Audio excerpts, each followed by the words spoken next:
আসসালামু আলাইকুম হুয়ান ইং তাজা সবাইকে স্বাগত আমাদের চাইনিজ ল্যাঙ্গুয়েজ ক্লাসে। আজকে আমরা আমাদের চাইনিজ ল্যাঙ্গুয়েজের তৃতীয় ক্লাস শুরু করতে যাচ্ছি।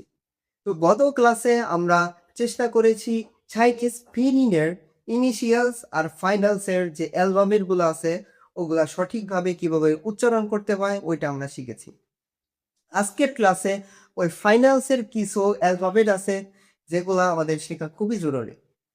এগুলোর উচ্চারণ আমরা যদি শিখতে পারি তাহলে একটা চাইনিজ ওয়ার্ডকে কিভাবে সঠিকভাবে এবং সুন্দরভাবে উচ্চারণ করা যায় সেটা আমরা শিখে ফেলব। গত ক্লাসে আমরা চেষ্টা করেছি চাইনিজ ফিনিনের ইনিশিয়ালস অ্যালফাবেটগুলোর উচ্চারণ করতে এবং ফাইনালসের গুলা। তো এগুলা মাধ্যমেই কিন্তু এগুলার সংযোগের মাধ্যমেই একটা ওয়ার্ডের সঠিক উচ্চারণ হয়, একটা পূর্ণাঙ্গ ওয়ার্ড হয়। তো আজকে আমরা এই কয়টা শুরু করার আগে এটা আমরা একটু রিভিশন দেব, তাহলে আমাদের এগুলো উচ্চারণ আরো ইজি হবে। তো শুরু করা যাক। এগুলা হচ্ছে চাইনিজ ফিনের ইনিশিয়ালস। তো এটার উচ্চারণ আমরা গত ক্লাসে করেছি, আজকে আমরা একটু ট্রাই করব। ও ও ম ফ ত থ ল ল ক খ হ জ ছ স ঝ ছ স র জ স স। এই কটা হচ্ছে ফাইনালসের। আ ও ই উ ওকে। এখন আমরা হচ্ছে এই কয়টা অ্যালফাবেট উচ্চারণ করব। এটা হচ্ছে কম্পাউন্ড ফাইনালস আর এটা হচ্ছে নাসাত ফাইনালস। তো একটা আমি কিছু উদাহরণ দিই তাহলে ইজি হবে কিভাবে চাইনিজ ওয়ার্ডের উচ্চারণগুলো হচ্ছে। যেমন হচ্ছে আমি একটা উদাহরণ দিই, একটা ওয়ার্ড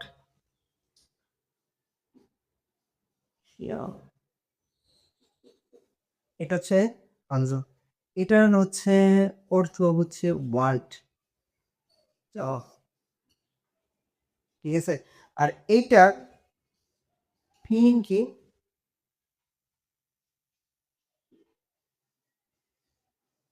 শিয়াল, এটার পিনিক কি শিয়াল। এখন এখন হচ্ছে বোঝার বিষয় কি সব সময় সব সময় মনে রাখতে হবে যে একটা চাইনিজ ওয়ার্ড হইতে হইলে সেটাকে কি কি মানে হচ্ছে আমরা আগে যেমন সিলেবল শিখেছি ইংলিশে, যেমন মাদার, যেমন এটা একটা উদাহরণ দিই, মা দা। এইখানে কয়টা অংশ? মা দা, এটা দুইটা। হ্যাঁ, এখানে কয়টা আছে? দুইটা। যেমন ফাদার, ফাদার, এখানেও দুইটা। ঠিক চাইনিজেও এখানে কিরকম কিছু সিলেবল আছে যেগুলা আমাদের উচ্চারণ করতে ইজি হবে। তো এইখানে এই যে এটা একটা, এটা একটা, এখানে কয়টা সিলেবল আছে? দুইটা। যেমন আমরা ইউনিভার্সিটি, ইউ নি আর সিডি, ইউনি ভার সিডি। তো এখানে কয়টা?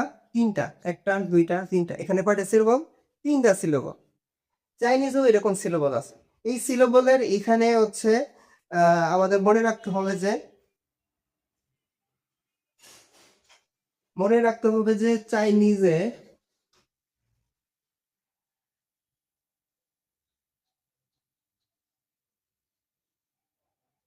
চাইনিজের বেলায় এখানে সবসময় মনে রাখতে হবে যে ইনিশিয়ালস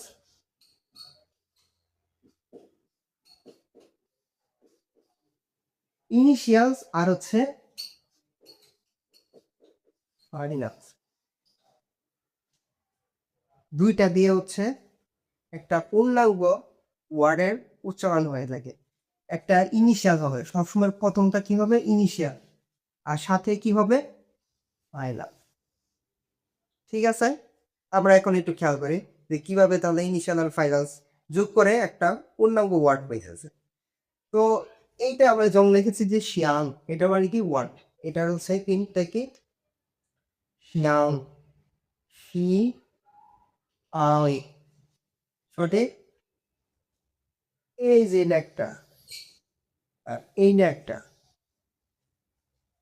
ঠিক আছে। এক্স, দেখেন তো এখানে ইনিশিয়ালসের, এটা তো আমরা জানি এটা হচ্ছে ইনিশিয়ালস, আর এটা হচ্ছে ফাইনালস। দেখেন তো ইনিশিয়ালসে এক্স আছে কিনা, এই যে। এখন দেখেন কি বলছে, ইনিশিয়ালস প্লাস ফাইনাল, ফাইনালস, ফাইনালসের ইয়াও আছে কিনা দেখি, এখানে চেক করেন, এই যে ইয়াও। তার মানে কি, একটা চাইনিজ চাইনিজ ওয়ার্ড তৈরি করতে হলে আমাদের কি কি ফলো করতে হবে, ইনিশিয়ালস থাকতে হবে, ফাইনালস থাকতে হবে, তাহলে একটা চাইনিজ ওয়ার্ড তৈরি হবে। হ্যাঁ, তাহলে আমরা যদি আরো কিছু যদি করি, উদাহরণ দিই, যেমন হচ্ছে হাউ, হাউ, হাউ মানে কি গুড, হাউ, এটা কি পিনিনের উচ্চারণটি কি হাউ, হাউ। এখন দেখেন এইখানে একটা, এখানে একটা, দুইটা সিলেবাস মিলে একটা ওয়ার্ড তৈরি হয়েছে, যেটা এই যেটা ওয়ার্ডস প্রকাশ কি করছে, গুড ইংলিশে, হাউ। এখন দেখেন এইচটা কই আছে, দেখেন তো ইনিশিয়াল সাবজেক্টই না, এই যে এইচ, ঠিক আছে। আর এও আও, এটা কিন্তু ফাইন্যান্স হইতে হবে, দেখেন তো ফাইন্যান্স আছে না, ফাইন্যান্স কিন্তু এই যে কয়টা, এখানে যে কয়টা দেখতেছি এই যে ফাইনান্স ফাইনান্স ফাইনান্স, এই কয়টার ভিতরে ফাইনান্স হবে, দেখেন তো আও আছে কিনা, আও, এই যে, ঠিক আছে। তাহলে বিষয়টা আমরা বুঝতে পারছি যে তার মানে কি, চাইনিজ ওয়ার্ড তৈরি করতে হলে আমাদের সবসময় মাথায় রাখতে হবে ইনিশিয়ালস আর ফাইনালস মিলে তৈরি করতে হবে, সবসময় ইনিশিয়ালস সামনে থাকবে আর ফাইনালস সবসময় পিছনে থাকবে। এটা একদম গুরুত্বপূর্ণ, এটা সব সব চাইনিজ ওয়ার্ডে সেম, একদম মুখস্থ যে এটার এরকম পাবেই। তো এখন আমরা গত ক্লাসে আমরা এই ফাইনালসের উচ্চারণ কিভাবে করতে হয় এটা আমরা শিখেছি, এখন আমরা কম্পাউন্ড ফাইনালস আর হচ্ছে নাসাল ফাইনালস, এই যে আমরা কিভাবে উচ্চারণ করতে হয় এটা আমরা শিখবো। তো কম্পাউন্ড ফাইনালসের এই পরে আছে, আর নাসাল ফাইনালসের এই পরে আছে, তাহলে এইগুলোর উচ্চারণ আমরা করি, ঠিক আছে। আই, এই, আও, ও, ইয়া, ইয়ে,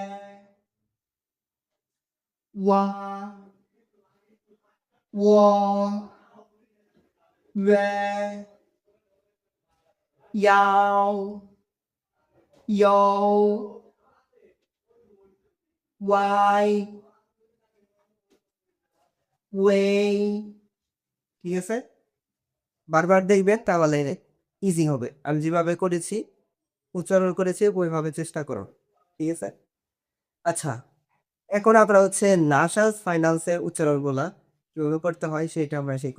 এখন এইখানে দেখেন লেখা আছে নাসাল ফাইনান্স, নাসা মানে কি নাক, মানে নাকের মাধ্যমে যে উচ্চারণ হবে, এই জন্য হচ্ছে নামটা দিয়েছে নাসা। তো এইখানে যে করে উচ্চারণ হবে সবগুলা নাকের সাথে একটু মানে সংস্পর্শ থাকবে, এন এন এন, সকলে দেখেন এন, এন মানে কি তুলতাম ন, হ্যাঁ, ন, তার মানে নাকের সাথে লাগে। আন, আন, এন, লাগছে, দেখেন সবগুলো পড়ি, দেখেন আন, এন, ইন, ইন, ইয়ান, ওয়ান ওয়ান ওয়েন উচ্চারণ কিন্তু এটা এরকম হয়, ঠিক আছে?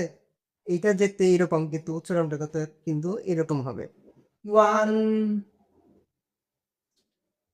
ওয়ান ওয়ান, ঠিক আছে? আই হেং অং ইং ইয়ং ইয়ং ই অং, এখানে কিন্তু একটু ই দিতে হবে, ইয়ং ইয়ং, ঠিক আছে? বারবার দেখবেন তাহলে ইজি হবে। বারবার শুনবেন তাহলে বিষয়টা কিভাবে উচ্চারণ আমি করেছি এইটা বুঝতে সহজ হবে, ঠিক আছে? ইয়াং ইয়ং ওয়াং ওয়াং, ঠিক আছে? আজকের ক্লাস আমরা এখানেই সমাপ্ত করতে যাচ্ছি। দেখা হবে আগামী ক্লাসে। ধন্যবাদ সবাইকে আমাদের সাথে থাকার জন্য।